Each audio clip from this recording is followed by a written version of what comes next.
Hello, Shalom. Welcome to day 35 of the Daily Bread.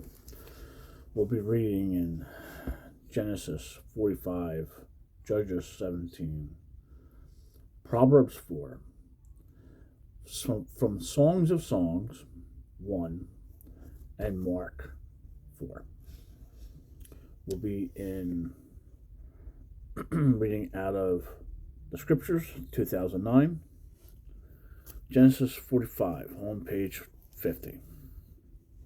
And Joseph was unable to restrain himself before all who stood by him. And he called out, "Have everyone go out from me." So no one stood with him while Joseph made himself known to his brothers. And he wept aloud, and the minstrels in the house of Pharaoh heard it. And Joseph said to his brothers, "I am Joseph. Is my house still alive? Is my father still alive?" But his brothers were unable to answer him, for they trembled before him. Then Joseph said to his brothers, "Please come near to me." And when they came near, he said, "I am Joseph, your brother, whom you sold into Misraim. And now do not be grieved, nor displeased with yourselves, because you sold me here, for Elohim sent me before you to preserve life. For 2 years now the scarcity of food has been in the land, and there is still 5 years in which there is neither plowing nor harvesting. And Elohim sent me before you,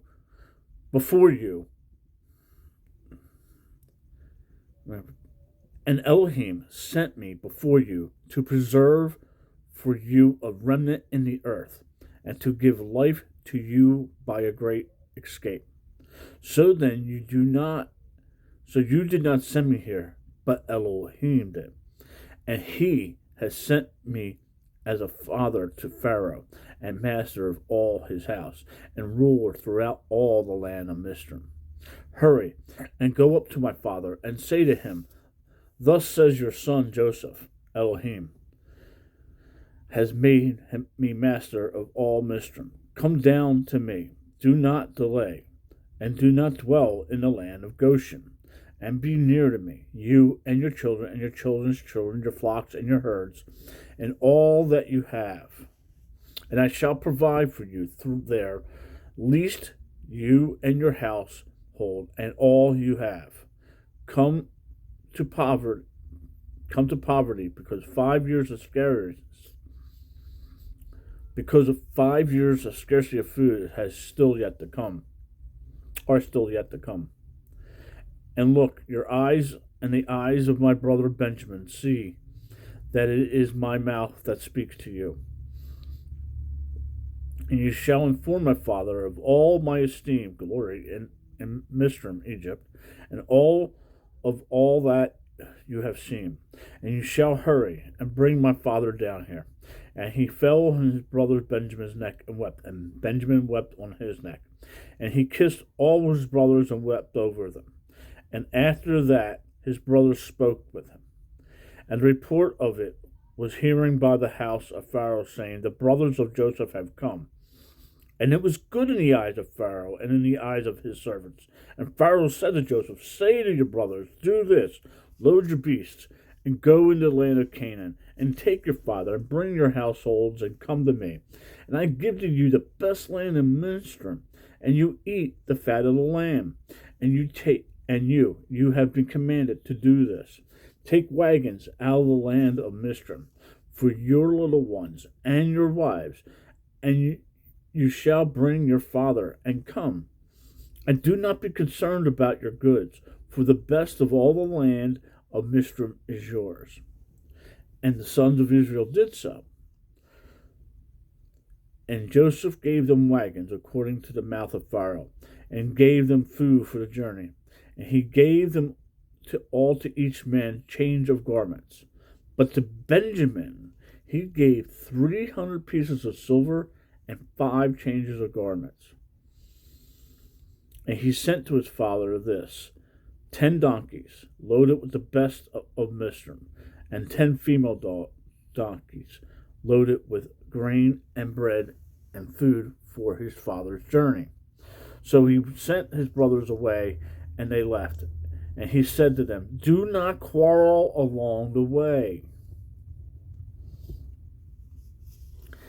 And they went up out of Mizraim, and came to the land of Canaan, to Jacob their father.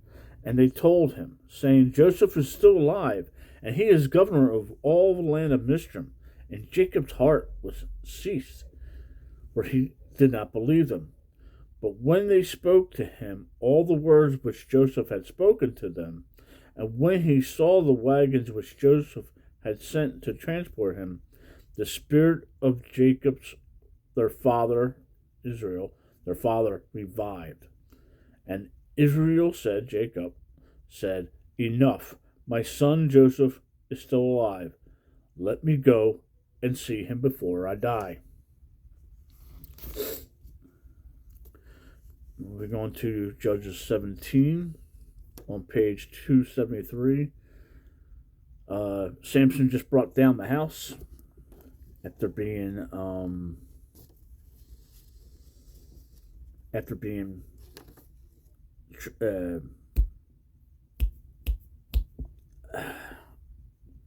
betrayed by his wife, or no, she wasn't his wife, by Delilah. Okay, 17th on page 273 of the scriptures.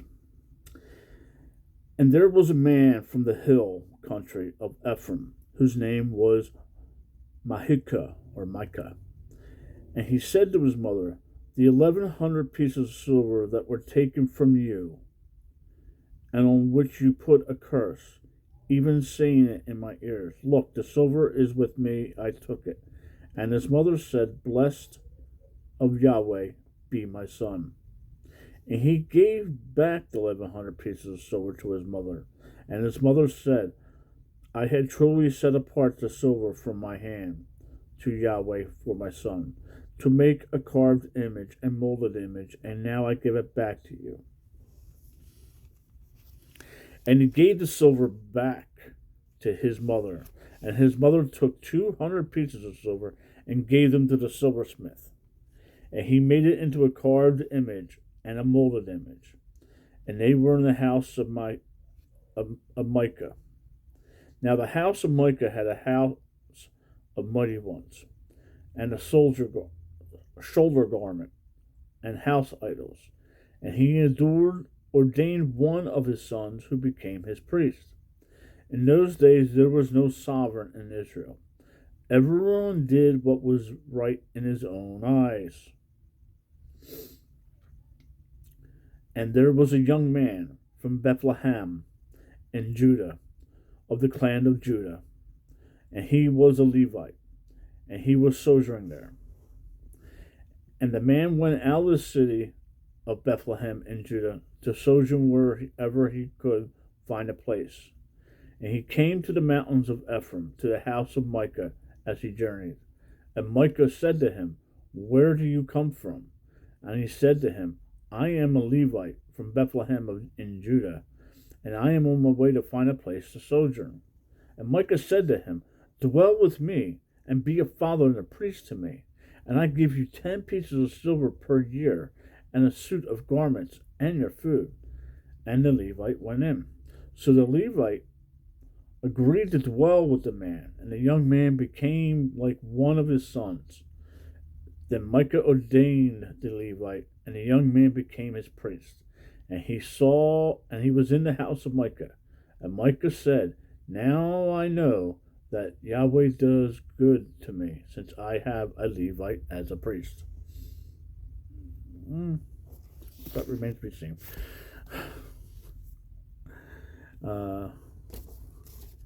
Proverbs 4 on page 732.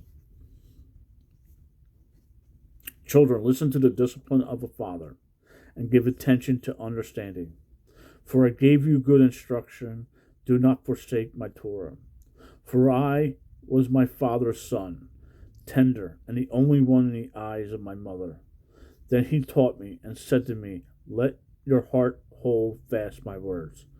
Guard my commands and live. Give wisdom, get understanding. Do not forget, and do not turn away from the words of my mouth. Do not leave her, and let her guard you. Love her, and let her watch over you. The beginning of wisdom is get wisdom. And with all you're getting, get understanding. Exalt her, and let her uplift you. She brings you glory when you embrace her. She gives your head a fair wreath. She shields you with an adoring crown. Hear, my son, and accept my words, and let the years of your life be many. I have taught you in the way of wisdom. I have led you in the straight paths. When you walk, your steps shall not be hindered. And if you run, you shall not stumble, because strong in discipline, do not let go. Become strong in discipline, do not let go. Watch over her, for she is your life. Do not enter the path of the wrong, and do not walk in the way of evildoers. Avoid it, do not pass by it. Turn away from it, and pass on. For they do not sleep unless they have done evil, and their sleep is taken away unless they make someone fall. For they have eaten the bread of wrongdoing, and they drink the wine of violence. But the path of the righteous is like the light of dawn, that shines ever brighter unto the perfect day. The way of the wrong is like darkness. They do not know at what they stumble. My son, listen to my words. Incline your ear to my sayings. Let them not depart from your eyes. Guard them in the midst of your heart, for they are life to those who find them, and healing to all their flesh. Watch over your heart with diligence, for out of it are the sources of life. Turn away from you a crooked mouth, and put perverse lips far from you. Let your eyes look forward, and your eyelids look straight before you. Consider the path of your feet, and all your ways are established. Do not turn to the right or left.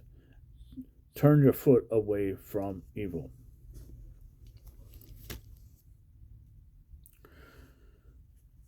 Songs of Songs. I will not be singing. 1.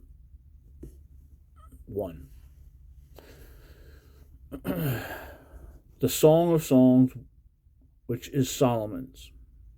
Let him kiss me with the kisses of his mouth. For your carnal love is better than wine. For fragrance, your oils are good. Your name is oil poured forth. Therefore the young women love you. Draw me, we run. Draw me, we run after you. The sovereign has brought me into his inner rooms. We exalt and rejoice in you. We praise your carnal love more than wine.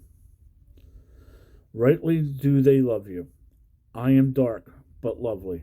O daughters of Jerusalem, like the tents of Kedar, or cedar, like the curtains of Solomon. Do not look upon me, because I am dark, because the sun has tanned me. My mother's sons were displeased with me. They made me the keeper of the vineyards. My own vineyard I have not kept. Make known to me, O you whom my being loves, where you feed your flock, where you make it rest at noon. For why should I be as one who is veiled beside the flocks of your companions? If you do not know, O beautiful among women, go in the footsteps of the flock and feed your little goats besides the shepherd's dwelling. I have compared you, my love, to my filly among Pharaoh chariots. Your cheeks are pretty with ornaments, your neck with strings of beads. Let us make you ornaments of gold with studs of silver. While the sovereign is at his table, my nard shall give its fragrance. My beloved is a bundle of myrrh to me, lying between my breasts. My beloved is to me a cluster of Hannah blooms, in the vineyards of Engadi. See, you are beautiful, my love. See, you are beautiful. Your eyes are as doves. See, you are handsome, my beloved. Yes, pleasant. Also, our bed is green. The beams of your house are cedar. Our rafters are of fir.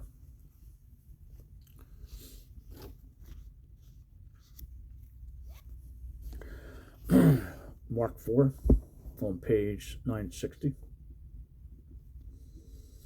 And he began to teach again, Yeshua, by the sea, and a large crowd was gathered to him, so that he entered into a boat to sit in the sea, and all the crowd was on the land facing the sea. And he taught them much in parables, and said to them in his teaching, Listen, see, a sower went out to sow, and it came to be as he sowed, some fell by the wayside, and the birds of heaven came and devoured it. And others fell on rocky places where it had not much soil. It immediately sprang up because it had no depth of soil. But when the sun was up, it was scorched, and because it had no root, it withered away. And other fell among thorns, and the thorns grew up and choked it, and it yielded no crop. And others fell on good soil, and yielded a crop that came up, grew, and yielded a crop, some 30-fold, some 60, and some 100. And he said to them, He who has ears to hear, let him hear. And when he was alone, those about him with the 12 asked him about the parable. And he said to them, To you it has been given to know the secret of the reign of Elohim.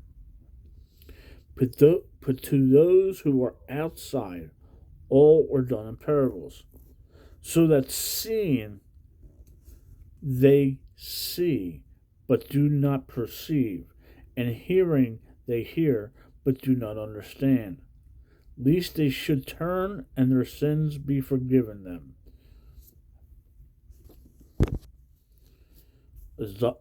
Isaiah 6, verses 9 and 10. 13. And he, Yeshua, said to them, Do you not understand this parable? How then shall you understand all the parables? The sower sows the word. These then are the ones by the wayside, where the word is sown. And when they hear, Satan comes immediately and takes away the word that is sown in their hearts. And likewise, these are the ones sown on rocky places, who, when they hear the word, immediately receive it with joy. And they have no root in themselves, but are short-lived. Then when pressure or persecution arises because of the word, immediately they stumble. That would probably be Judah in this point. And others are those sown among thorns.